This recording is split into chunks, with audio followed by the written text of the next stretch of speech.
দুর্জয় কিছুক্ষণ বাণীর দিকে তাকিয়ে রয়। 13 বছর আগের বাণীর স্বভাব ছিল হাজার ভিড়েও সাবলীল ভঙ্গিতে মেতে থাকা, অথচ আজকের বাণীর মাঝে কত সংকোচ।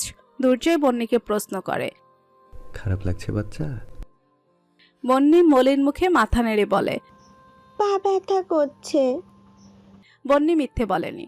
অতিরিক্ত দৌড়াদৌড়ি করার ফলে তার আসলেই পা ব্যথা করছিল। দুর্জয়কে খানিকটা চিন্তিত দেখায়। সে কিছু একটা ভেবে বন্নিকে কোলে তুলে নেয়। বন্নি দুহাতে ঘাড় জড়িয়ে কাঁধে মাথা হেলে দেয়। দুর্জয় বাণীর দিকে তাকিয়ে বলে, নিচে চলো, গাড়ির ভেতর নিরিবিলি কিছুক্ষণ বসে রেস্ট করো। অনুষ্ঠান শুরু হওয়ার আগে জাস্ট উপরে চলে আসবে। বাণী গলা নিচু করে বলে, খারাপ দেখাবে না? মেয়ের অসুবিধার কথা আমাদেরই ভাবতে হবে, অন্য কেউ সেই কাজটা করবে না। আর অনুষ্ঠান শুরু হওয়ার আগে উপরে এসে পড়বো তো। বাণী আর কথা বাড়ায় না। দুর্জয় কেবল নিচে যাওয়ার আগে ফারদিনকে বলে যায় যে তারা নিচে পার্কিং এরিয়াতেই আছে। অনুষ্ঠান শুরু হওয়ার আগে যেন কেবল দুর্জয়কে একটা কল দেয়। সন্ধ্যা নেমে খোলা আকাশের নিচে ছাদের চারিদিকটা কৃত্রিম আলোয় জ্বলজ্বল করে উঠতে মূল অনুষ্ঠান শুরু হলো। গোলাপি গাউন জাতীয় পোশাক গায়ে জড়ানো জেসি ছাদে পা রাখতেই তার চোখ পড়ে ছাদে তৈরি ছোট স্টেজ জাতীয় জায়গার উপর দাঁড়িয়ে থাকা প্রত্যয়ের দিকে। তার আব্বুর পছন্দের সুপাত্রকে সবসময়ের মতো দেখতে ক্লাসের সব থেকে ভদ্র বাচ্চার মতোই মনে হচ্ছে। নিজের অদ্ভুত ভাবনায় জেসি ঠোঁট টিপে হাসে, এগিয়ে যায় সামনের দিকে। নিজের অপেক্ষমান ভবিষ্যতের দিকে পা বাড়ায় অতি নিভৃতে। আন্টি বদলের অনুষ্ঠান শেষে সবাই যখন করতালিতে চারিপাশটা মুখর করে তুলেছে, ঠিক সেই মুহূর্তে প্রত্যয়ের চোখ পড়ে স্টেজের নিচে এত মানুষের ভিড়ে দাঁড়িয়ে থাকা 4 বন্ধুর দিকে।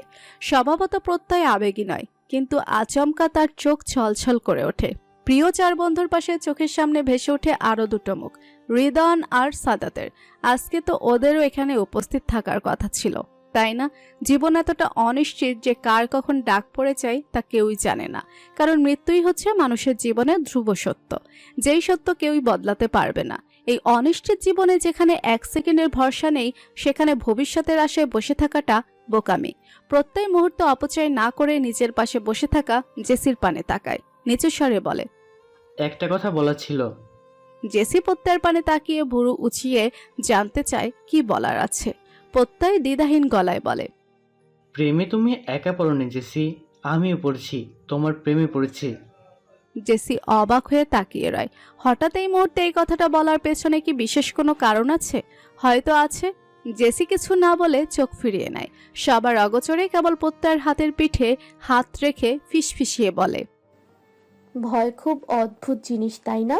মনের কথা মুখে এনে দেওয়ার ক্ষমতা রাখে। জুলফিকার মুস্তাফার সাথে সাথে থাকার দরুন নিশা এক মুহূর্তের জন্য সাইফের কাছে ঘেঁষার সুযোগ পায়নি আজ। চোখে চোখে কিংবা ফোনের মেসেজে লুকোচুরি করে কথা বললেও কাছ থেকে কথা না বলার আক্ষেপে মনটা তার মলিন হয়ে আছে।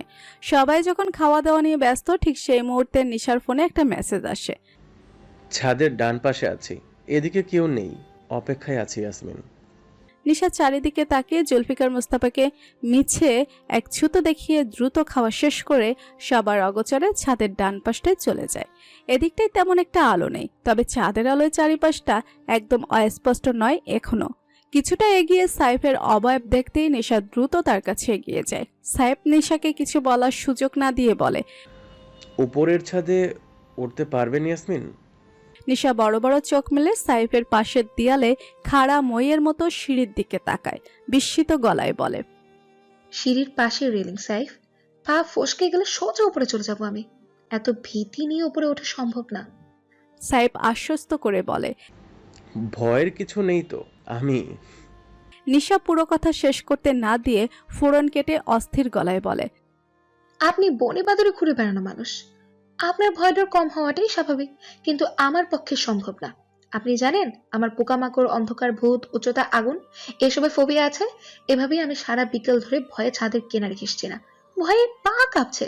তার উপর সাইফ নিশার দোগালে হাত রেখে এবার নরম গলায় বলে, শান্ত হন, ভয় পাবেন ওরকম কিছুই করব না, বিশ্বাস রাখুন ইয়াসমিন। নিশা কিছুটা ঠান্ডা হয়। সাইফ এবার নিজের দেয়ালে হেলান দিয়ে দাঁড়িয়ে নিশার 2 হাত নিজের হাতে নিয়ে ঠোঁটের কোণে হাসি ফুটিয়ে রসিক সুরে বলে, আমাদের বাচ্চা কাচ্চা তাদের মায়ের মতো হলে খুব ঝামেলা হবে ইয়াসমিন, এক ভীতকে না হয় সামলে নিলাম, কিন্তু পরে এতগুলো ভিতর ভয় দূর করতে হিমশিম খাবো না বলুন? নিশা কথাগুলো শুনতে লজ্জা এবং রাগে নিজের হাত ছাড়িয়ে নিয়ে দ্রুত সেখান থেকে প্রস্থান করতে নেয়। সাহেব তড়িঘড়ি করে তার হাত ধরে টেনে নিজের সামনে এনে দাঁড় করিয়ে বলে, আরে আরে কোথায় যাচ্ছেন? আচ্ছা সরি, আর ফাইজলামি করব না, আই প্রমিস। নিশা তখনও লজ্জায় মুখ অন্যদিকে ফিরিয়ে রেখেছে। সাহেব লজ্জারাঙা মুখটা দেখে এগিয়ে এসে দুহাতের সাহায্যে নিশার খোলা চুলগুলো দোকানের পেছনে নিয়ে গুজে দেয়। নিশা মুখ ফিরিয়ে সাইফের পানে তাকায়। সাইফের দৃষ্টিজোড়া মুহূর্তে মুগ্ধতায় ছেয়ে যায়। তার মন বলে ওঠে, লেফটেন্যান্ট কর্নেলের এই ভীতু বোকা মেয়েটার মতো নিষ্পাপ নির্মল মায়ামাখা মুখের মানুষটা শুধুই এবং একান্তই তার। এই পবিত্র মনের মানুষটাকে পাওয়ার বিনিময়ে জীবনের প্রায় 25টা বছরের একাকিত্ব ভুলে যাওয়া খুব কঠিন কোনো কাজ নয়। নিশার অস্থির দৃষ্টি নিজের প্রতি স্থির করতেই বোধহয় সাহেব রাশভারী গলায় আবৃত্তি করে ওঠে, তুমি পোকামাকড় ভয় পাও বলে আমি কীটনাশক হতে রাজি। তুমি অন্ধকার ভয় পাও বলে আমি আলো হতে রাজি। তুমি ভূতে ভয় পাও বলে আমি রক্ষা কবচ হতে রাজি। তুমি উচ্চতা ভয় পাও বলে আমি পায়ের নিচে জমিন হতে রাজি। তুমি আগুন ভয় পাও বলে আমি পানি হতে রাজি। শুনেছি প্রেমে লোভী হতে নেই, কিন্তু শুনে রাখো মেয়ে, তোমার প্রেমিক খুব লোভী। এত কিছুর বিনিময়ে তুমি কেবল গাছ হয়ে পাশে থেকো। উত্তপ্ত দুপুরে কিছুটা ছায়া দিও, ঘোর বৃষ্টিতে কিছুটা আশ্রয় দিও, তো গরমে শীতল হাওয়া দিও। তবু ভয় কিসের মেয়ে, আমি তো আছি। নিশা ভরা চোখে সাইফের দিকে তাকিয়ে আছে। তার হঠাৎ করে খুব কান্না পায়। অসহ্যকর ভালো লাগায় দম বন্ধকর অনুভূতি হচ্ছে তার। এই তামাটে গায়ের চঞ্চল স্বভাবের মানুষটা লিখিত অলিখিত সবভাবেই তার ভাবতেই হাউমাউ করে কাঁদতে ইচ্ছে করে। অনুভূতির তাড়নায় নিশা নিজে এগিয়ে গিয়ে সাহেবকে জড়িয়ে ধরে। নিজের সরু হাতের আলিঙ্গনে চাপড়ে ধরে ধরা গলায় বলে, আপনি আমার আশেপাশে থাকলে আমার কান্না পাই খুব, কখনো খুশিতে কখনো কষ্টে। আচ্ছা, এরকম কেন হচ্ছে? সাইফ উত্তর দেয় না, কেবল হেসে প্রিয়তমাকে স্নিগ্ধ আবেশে জড়িয়ে নেয়।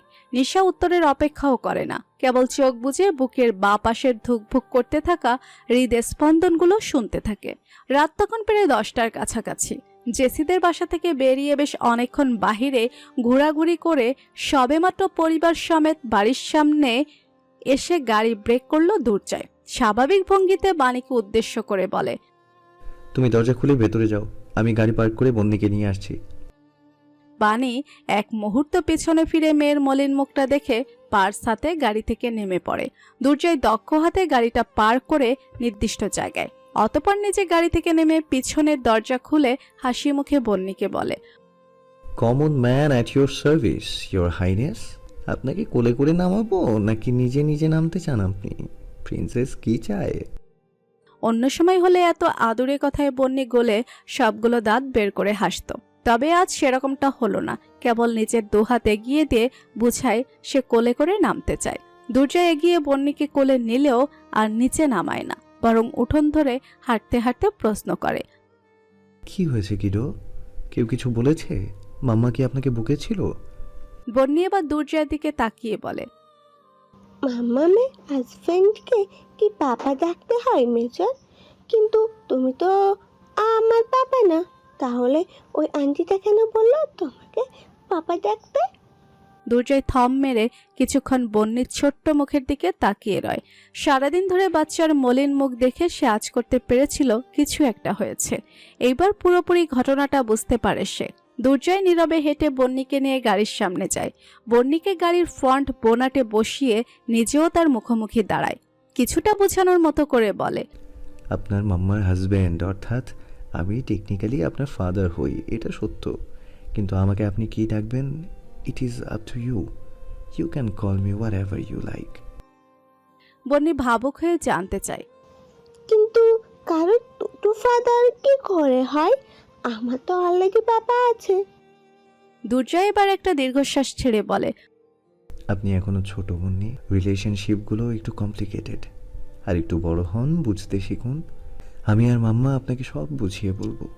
আপাতত একটা কথা জেনে রাখুন, কারো কথায় বাধ্য হয়ে কখনো আমাকে পাপা, বাবা, আব্বু কিংবা কিচ্ছু ডাকতে হবে না আপনার। কখনো যদি আপনার নিজ থেকে ডাকতে ইচ্ছে হয় তখনই একমাত্র ডাকবেন, ওকে? বন্যি হ্যাঁ বদক ভঙ্গিতে মাথা নাড়ে। অতপর কিছুক্ষণ চুপ করে মলিন মুখে বলে, তোমাকে একটা সিক্রেট বলি মেজর। দুর্জয় মাথা নেড়ে বলে। শিওর। বন্যি কিছুক্ষণ চুপ থেকে নরম গলায় বলে, I hate Papa, but I miss him also. Is it wrong? দুর্জয় নির্বাক কিছুক্ষণ বন্যিকে দেখে বাস্তবিক জীবনের ভয়ঙ্কর রূপ সম্পর্কে অজ্ঞাত শিশুটার মাথায় একটা চুমু দিয়ে বলে। Is it not wrong? ঘরে প্রবেশ করে সবার আগে বিছানায় এলোমেলো করা রাখা জিনিসপত্র গোছাতে ব্যস্ত হয়ে পড়ে বাণী।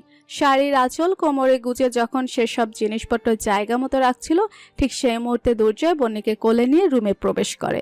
দরজার কাছে দাঁড়িয়ে বাণীর পাক্কা গৃহিণীর মতো রূপ দেখে সেকেন্ড খানিকের জন্য থমকায়। বাণী চোখ তুলে দুর্জয়কে দেখে নিচু গলায় প্রশ্ন করে, ঘুমিয়ে পড়েছে? দুর্জয় মাথা নেড়ে বলে, উঠোনে কোলে নিয়ে হাঁটছিলাম, ক্লান্ত ছিল হয়তো খুব, কোলেই ঘুমিয়ে পড়েছে। বাণী একই স্বরে বলে, আপাতত ওকে একটু অন্য রুমে শুয়ে দিয়ে আসবে। আমি সব কিছু জায়গা মতো রেখে বিছানা ঝেড়ে নিই। সবকিছু হজবরল অবস্থা। দুর্জয় বলে, আচ্ছা, একটু ওডোমোসটা দাও, ওর হাতে পায়ে লাগিয়ে দিচ্ছি, পায়ে মশার কামড়ের দাগ দেখা যাচ্ছে। বাণী ওডোমসটা এগিয়ে দিতেই দুর্জয় বন্যিকে নিয়ে পাশের রুমে চলে যায়। অতি সাবধানে বিছানায় শুয়ে দেওয়ার পরও বন্যি মিনিট দুয়ে ঘুমের ঘোরে মোচড়ামুচড়ি করে। দুর্জয় অপেক্ষা করে।